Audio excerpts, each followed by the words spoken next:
Hope you are doing well. Today, horror incident about haunting event happened in hospital. I work as a transporter in a hospital. About 2 years ago we moved from the old city hospital into a new state-of-the-art facility. The old hospital was built in the 1930s and was showing its age, and at night was just plain creepy. Each floor had an east and west wing. The east wing of the 4th floor was the first wing to be shut down about 2 weeks before the move. One night at around 9:30 I'm up on the floor to get a patient from the west wing. I see a small group of nurses and aides who all used to work on the, now closed, east wing. They looked visibly shaken. I walked over to see if everything was okay. They told me that they had decided to walk through their old wing for nostalgia's sake. When they were over there, the phone at the nurses' station started ringing. The computers and phones had not yet been moved. Not sure what to do, one of the nurses reached over the counter and answered the phone. The nurse told me there was a woman's voice on the other end, and that she sounded confused. This is the conversation as best I can remember it. This is underscore. How can I help you? Asked the nurse. Hello. Who is this? This is underscore.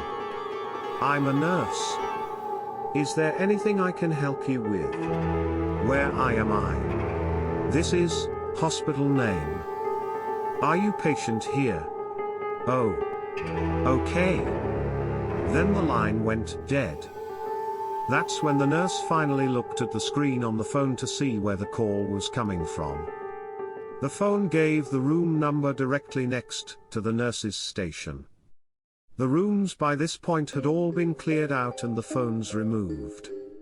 They could see directly into the room and see that there was nobody in there.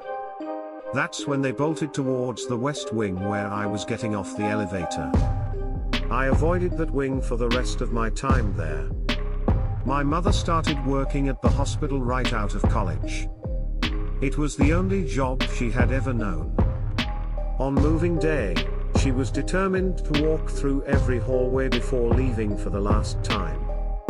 She had her camera and was taking pictures as she went. On one of the empty patient wings, she stopped and was getting ready to take a picture when the door to the room right next to her slammed shut as though someone on the other side had thrown the door as hard as they could. My mom decided she was done taking pictures. This happened to me just last Friday. It was going on 10 and I was taking my last patient back to her room.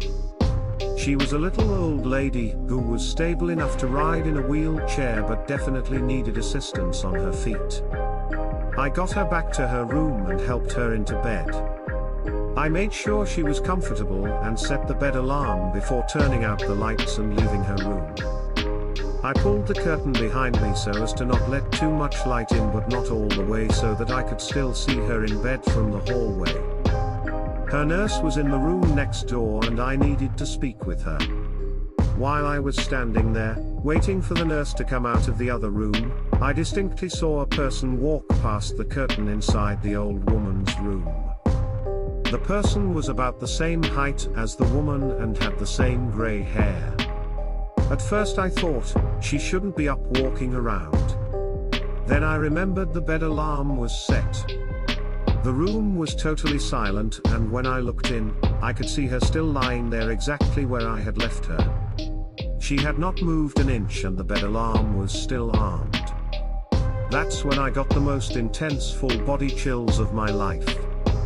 The nurse came out of the other room, I gave her my message and then booked it out of there. It's my advice, if you ever visit, remember to be careful around the river and the forest, for the spirits there are hungry for fear. Always inquire about the house before moving. Keep yourself and others safe from any type of scary activity. Thanks for watching. Please like, share and subscribe.